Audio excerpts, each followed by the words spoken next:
तो hello guys, आज का अपना टॉपिक है कैरोटेड ट्रायंगल। और यार, अगर आपने मेरी इंटीरियर ट्रायंगल की वीडियो नहीं देखी ना, तो मैं पहले आपको यही सजेशन करूंगा कि आप मेरी पहले जो है इंटीरियर ट्रायंगल की वीडियो देख लें, क्योंकि उसमें क्या मैं पूरा पहले ही समझा चुका हूँ इंटीरियर ट्रायंगल की सारी बॉर्डर्स और सारी सब बाउंड्री। तो आपको ये वाली क्या वीडियो है और अच्छे से समझ में आएगी। तो अब मैं आपको बताऊँ, ये जो कैरोटेड ट्रायंगल जो है ना, वो एक्चुअली में अपने इंटीरियर ट्रायंगल का ही एक सब डिवाइडेड ट्रायंगल होता है। मैं आपको क्या इसको 3D में भी दिखाता हूँ। तो यहाँ पर सबसे पहले अपन को ये प्लेटिज्मा हटानी पड़ेगी।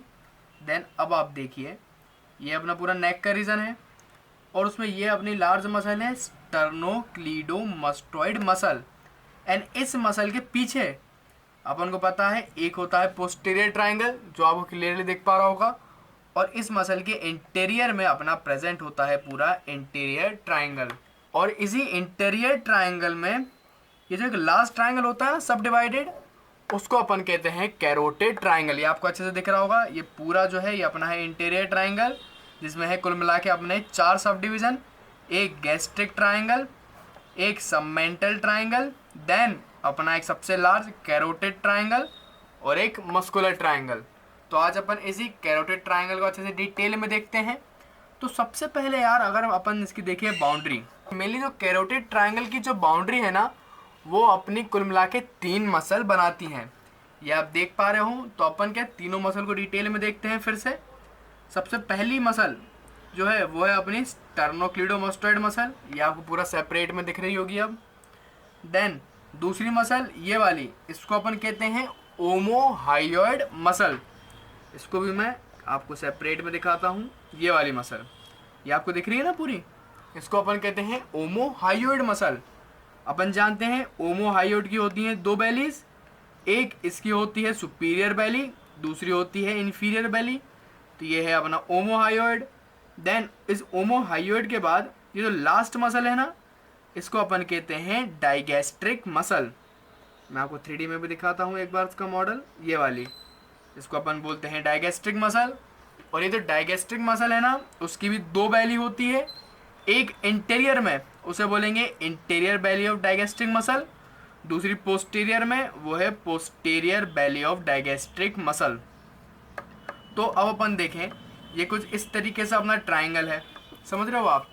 तो इसकी एक मसल अपनी इंटीरियर में प्रेजेंट है और सुपीरियर में भी है इस ट्रायंगल की, इसलिए इसको अपन बोलते हैं एंटेरियो सुपीरियर। तो इसकी एंटेरियो सुपीरियर बाउंड्री कौन बना रहा है? वो बना रही है अपनी posterior belly of digastric muscle. ये अच्छे से याद कर लेना कि अपना कैरोटेड ट्रायंगल की एंटेरियर सुपीरियर बॉर्डर बनाएगी posterior belly of digastric muscle. Then इसकी एंटेरियो इन्फीरियर बॉर्डर अपनी बनाएगी सुपीरियर बेली ऑफ ओमोहायोइड। मैं आपको 3D में भी दिखाता हूँ, ये आपको क्लियरली दिखेगा। ये देखिए अब आप, ठीक है, दिख रहा है आपको। ये है अपनी ओमोहायोइड मसल। मेनली क्या होता है यार, अपन क्या इसको 3D में इमेजिन नहीं करते। मेनली सारे कैरोटेड ट्रायंगल और सारी चीज़ अगर अपन 3D में इमेजिन करें ना, तो आपको ऐसे वो याद हो जाती हैं। इसलिए मैं ज़्यादा से ज़्यादा आपको 3D मॉडल्स बताता हूँ। तो अब अपन देखते हैं इसकी लास्ट बॉर्डर, जो कि है पोस्टीरियर। तो इसकी पोस्टीरियर बॉर्डर कौन बना रहा है? ये आपका बना रहा है स्टर्नोक्लीडोमास्टोइड मसल। तो यार क्लियरली अपन को सारी बाउंड्री जो है, अगर अपन डायग्राम याद कर लेते हैं ना, तो सारी बाउंड्री अपन को ऐसे ही याद हो जाती है। तो आपको क्या करना कुछ नहीं होता है, मैं आपको एक ट्रिक बताता हूँ। आप क्या करना, ये जो डायग्राम है ना, इसको अच्छे से याद कर लो। पहले बनाना mandible, then hyoid bone, then sternum. फिर एक ये मसल बना देना स्टर्नोक्लीडोमास्टोइड मसल। देन अपनी डाइगैस्ट्रिक मसल बनाना, फिर अपना जो है एक ओमोहायोइड मसल बना देना। तो बड़ा इजीली वे में डायग्राम बन जाएगा। देन जैसा डायग्राम में अपना बाउंड्री है ना, वैसा ही की वैसी आप एज इट इज़ यहाँ पे लिख देना। बिल्कुल आप सारे बाउंड्री कंटेन डायग्राम से करा करो, तो आपका स्मार्ट वर्क करा करो, क्योंकि अपन ज़्यादा चीज़ें याद नहीं रख सकते। इसलिए आप ज़्यादा से ज़्यादा चीज़ों को समझो और उसकी ट्रिक बना के करो। मेनली अपन अपर लिम लोअर लिम सब में अपन यही करते आए हैं, बाउंड्री कंटेन अपन डायग्राम से करते हैं। तो यहाँ पर भी अपन यही करेंगे। देन अब अपन इसकी बात करते हैं रूफ के बारे में, कि इस ट्रायंगल के ऊपर क्या होता है। तो सबसे बाहर अपन को पता है पहले होगी अपनी स्किन, स्किन के बाद अपनी होती है सुपरफिशियल फेशिया, फिर अपनी होती है डीप फेशिया। और सुपरफिशियल फेशिया में मेनली अपने कंटेन रहती है सुपरफिशियल वेन या फिर क्यूटेनियस नर्व। अब यहाँ पे सुपरफिशियल फेशिया में अपनी एक होती है प्लेटिज्मा मसल, ये मैंने आपको इसकी पार्ट 1 वीडियो में बताया था एंटेरियर ट्राइंगल में। तो ये है अपनी एक प्लेटिज्मा मसल। उसके अलावा यहाँ पे 2 क्यूटेनियस नर्व प्रेजेंट होती हैं, एक cervical branch of facial nerve, दूसरी ट्रांसवर्स क्यूटेनियस नर्व। तो अब अच्छे से कंटेन याद कर लेना। देन फिर अपन आते हैं फ्लोर पे कि मेनली इस ट्रायंगल का फ्लोर कौन कौन सी मसल बनाती हैं। तो अब आप देखिए यहाँ पे कुल मिला के 2 मसल और एक मेम्ब्रेन जो है इसका फ्लोर बनाती हैं। मतलब यहाँ पे क्या मानो कि ये अपनी जो है मसल है, कुल मिला के 2 ऐसी मसल यहाँ पे प्रेजेंट होती हैं। ठीक है, ये वाली अपनी हुई middle constrictor muscle of pharynx और ये वाली अपनी होती है इंफीरियर कॉन्स्ट्रिक्टर ऑफ फेरिंग्स। तो ये दोनों मसल एक तरीके से इस ट्रायंगल का बना लेती हैं फ्लोर। उसके अलावा यहाँ पे एक मेम्ब्रेन भी रहती है, उसका नाम है थायरोहायोइड मेम्ब्रेन, ये भी अपना जो है यहाँ का बना लेगी फ्लोर। तो आपको अच्छे से ये भी याद करना है। देन अब अपन देखते हैं इसका कंटेन कि मेनली कैरोटिड ट्रायंगल में क्या कंटेन होता है। तो यार मैं आपको बताऊं एक्चुअली में मेन कैरोटिड ट्रायंगल का जो कंटेन है ना वो है कॉमन इलियाक आर्टरी और इंटरनल जुगुलर वेन। अब मानो कि कॉमन कैरोटिड आर्टरी है और यह है इंटरनल जुगुलर वेन। तो कुछ इस तरीके से जो है कॉमन कैरोटिड आर्टरी और इंटरनल जुगुलर वेन इस पूरे ट्रायंगल में प्रेजेंट रहती हैं। और क्या होता है, इन दोनों के दोनों जो मेन वेसल है अपनी नेक की उसके सराउंड में इसको एक फेशिया कवर कर लेती है और फिर इस फेशिया को अपन बोलते हैं कैरोटिड शीथ। और यार ये जो कैरोटिड शीथ जो है ना ये अलग एक सेपरेट टॉपिक है, मैंने इसके ऊपर भी वीडियो बना रखी है और इसकी वीडियो का लिंक जो है यार आपको आई बटन पे मिल जाएगा। और क्या होता है यूनिवर्सिटी में ये अलग से क्वेश्चन आता है कि right A short note on carotid sheath, इसलिए मैंने क्या इसको अलग से आपके लिए वीडियो बना दी ताकि आपको इसमें भी ज़्यादा मेहनत ना करना पड़े। यार अपन ने जिस तरीके से फीमोरल ट्रायंगल लोअर लिम्ब में अपन ने देखा था ना फीमोरल ट्रायंगल, उसमें भी अपनी एक फीमोरल शीथ थी जो कि फीमोरल आर्टरी को कवर कर रही थी, उसमें भी फीमोरल शीथ थी जो कि फीमोरल आर्टरी को कवर कर रही थी। सिमिलरली यहाँ पे भी यही होता है, बस फ़र्क क्या है, यहाँ पे कैरोटिड ट्रायंगल है और उसमें कैरोटिड शीथ जो है अपनी कॉमन कैरोटिड आर्टरी और इंटरनल जुगुलर वेन दोनों को अच्छे से कवर कर रही है। तो अब इसकी भी वीडियो बिल्कुल मिस मत करना, लिंक आई बटन पे है। तो इसके अगर मैं आपको कंटेंट बताऊं सीक्वेंस में तो मेनली इसके अंदर आर्टरी होंगी, वेन होंगे, देन इसमें कुछ होती है नर्व्स। तो सबसे पहले अपन देखें आर्टरीज में, तो इसके अंदर होती हैं एक कॉमन कैरोटिड आर्टरी।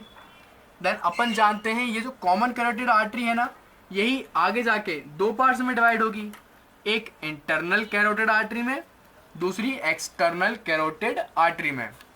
तो ये तीनों की तीनों आर्टरी जो हैं अपनी कंटेन होती है कैरोटिड ट्रायंगल की। और बड़ा ही इजी है यार, आप मतलब कैरोटिड ट्रायंगल में क्या होगा, कॉमन कैरोटिड आर्टरी फिर उसकी ब्रांचेस लिख देना। फिर क्या होता है एक्सटर्नल कैरोटिड आर्टरी है ना वो भी इसी ट्रायंगल में ही अपनी 5 ब्रांचेस दे देता है। देन उसकी 5 ब्रांच के नाम लिख देना, एक अपने थायराइड ग्लैंड के लिए, एक होगी सुपीरियर थायराइड आर्टरी, देन एक होगी लिंगुअल आर्टरी अपनी टंग के लिए, फिर अपनी होगी एक फेशियल आर्टरी, देन फेरिंग्स के लिए एक होगी वो है असेंडिक फेरिंजियल आर्टरी, देन एक होगी ऑक्सीपिटल ब्रांच अपने जो पोस्टीरियर पार्ट है ना स्कैल्प उसके लिए। तो इस सारी अपन ने लिख ली आर्टरी। और अगर यार तुम्हें आर्टरी याद है ना तो बस वैसी की वजह तुम वेन्स भी लिख देना, बस कॉमन कैरोटिड की जगह तुम कर देना इंटरनल जुगुलर वेन और फिर सारी वही branches common facial vein, pharyngeal when और लिंगुअल वेन। तो बिल्कुल अगर तुम्हें आर्टरी याद है तो तुम वेन्स भी लिख सकते हो। देन फिर अपन आते हैं कुछ नर्व्स पे। तो यार इसमें मेन नर्व जो है वो अपनी है वेगस नर्व, अच्छे से याद कर लेना, मेन इसका कंटेन है vagus nerve, then spinal accessory nerve, फिर सुपीरियर लेरेंजियल ब्रांच। अब जो सुपीरियर लेरेंजियल ब्रांच है ना उसमें 2 नर्व्स आ जाती हैं एक्चुअली में, एक एक्सटर्नल लेरेंजियल नर्व, दूसरी इंटरनल लेरेंजियल नर्व। देन फिर अपनी एक टंग के लिए मसल होती है 12 करेनियल नर्व, वो है हाइपोग्लोसल नर्व, और एक अपना होता है सिंपैथेटिक चेन। तो ये अपनी होती हैं 5 नर्व्स, ये अच्छे से आप सारी याद करोगे। देन फिर इसके अंदर एक रहता है अपना लिम्फ नोड जो कि है डीप सर्वाइकल लिम्फ नोड। अब क्या होता है कैरोटिड ट्रायंगल में, ये अपनी होती है इंटरनल जुगुलर वेन। तो इसी इंटरनल जुगुलर वेन के जस्ट पास में अपना प्रेजेंट होता है डीप सर्वाइकल लिम्फ नोड। और इसके अंदर दो लिम्फ नोड आते हैं एक्चुअली में, एक जुगलो डाइगेस्ट्रिक नोड, दूसरा जुगलो ओमोहायोड नोड। अब आपको मैं ये वाला डायग्राम दिखाऊं तो आपको अच्छी समझ में आएगा। तो ये मानो कि अपना ये है इंटरनल जुगुलर वेन, अब ये है अपनी डाइगेस्ट्रिक मसल।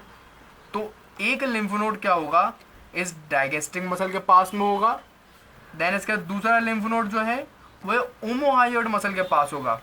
इसलिए बिल्कुल इसके नाम से आपको इंडिकेट हो रहा है, जुगलो मतलब इंटरनल जुगुलर वेन, डाइगेस्ट्रिक मतलब डाइगेस्ट्रिक मसल, और यहाँ पे ओमोहायोड से है ओमोहायोड मसल। तो ये सारे के सारे से कंटेन थे। और सबसे इजी अगर कोई ट्राइंगल मुझे लगता है ना पर्सनली, तो वो अपना होता है कैरोटिड ट्राइंगल। खास इसमें चीज़ें कुछ है नहीं टेक्निकल, सिर्फ याद करने की इसमें चीज़ें होती हैं। और अगर आपको डायग्राम याद है तो सारी चीज़ें जो है आपको अच्छे से बन जाएंगी। तो यार अगर तुम्हें मेरी वीडियो पसंद आई हो तुम मेरी इस वीडियो को करो लाइक, और मेरे साथ तुम बने रहो। अब तुम इसे क्या स्क्रीनशॉट तुम ले लो, स्क्रीनशॉट में अच्छी क्वालिटी नहीं आए तो तुम्हें पता है मेरे इंस्टाग्राम आईडी में मैं सारे नोट्स HD में डालता हूँ, वहाँ तुम जाके मुझे फॉलो कर सकते हो और HD नोट्स तुम ले लो। और वीडियो बिल्कुल एंड तक देखना। अब स्क्रीनशॉट के बाद मैं तुम्हें ये बताऊंगा कि इसे यूनिवर्सिटी में किस तरीके से लिखना है। यार यूनिवर्सिटी एग्जाम में जितना मैं कंटेंट प्रोवाइड करवा रहा हूँ ना, उतना एक सफिशिएंट कंटेंट है, आप इतना लिख के आ सकते हैं। पहले आपको हेडिंग डालना है कैरोटिड ट्राइंगल, देन आप लिखना है इंट्रोडक्शन कि एक्चुअली में सब डिवीजन होता है इंटीरियर ट्राइंगल का। फिर आप लिखोगे बाउंड्री, सारी जैसे मैंने लिखी ना वैसे लिखना, इंटीरियर सुपीरियर, इंटीरियर इन्फीरियर, फिर रूफ, फिर फ्लोर, फिर पोस्टीरियर। फिर देन आप लिखोगे इसके कंटेन। देन तुम यार इसके कंटेन्स में क्या करना, फर्दर इसको थोड़ा और एक्सटेंड तुम कर सकते हो। ये कॉमन कैरोटिड फर्दर क्या ब्रांच दे रही है, कॉमन कैरोटिड किसको जाके सप्लाई करेगी, तो तुम थोड़ा थोड़ा और इसको अपने आंसर को और अच्छा करने के लिए इसको तुम और बड़ा कर सकते हो। देन ये आपको एक डायग्राम बनाना है जिसमें आपको इसकी बाउंड्री तो शो हो ही रही है, उसके अलावा तुम क्या करना, इसके कंटेंट जो होते हैं ना वो भी इसमें शो कर देना। BDC और विश्राम सिंह दोनों में वो वाला डायग्राम दिया हुआ है, वहाँ से तुम देख के वो वाला डायग्राम की प्रैक्टिस कर लेना।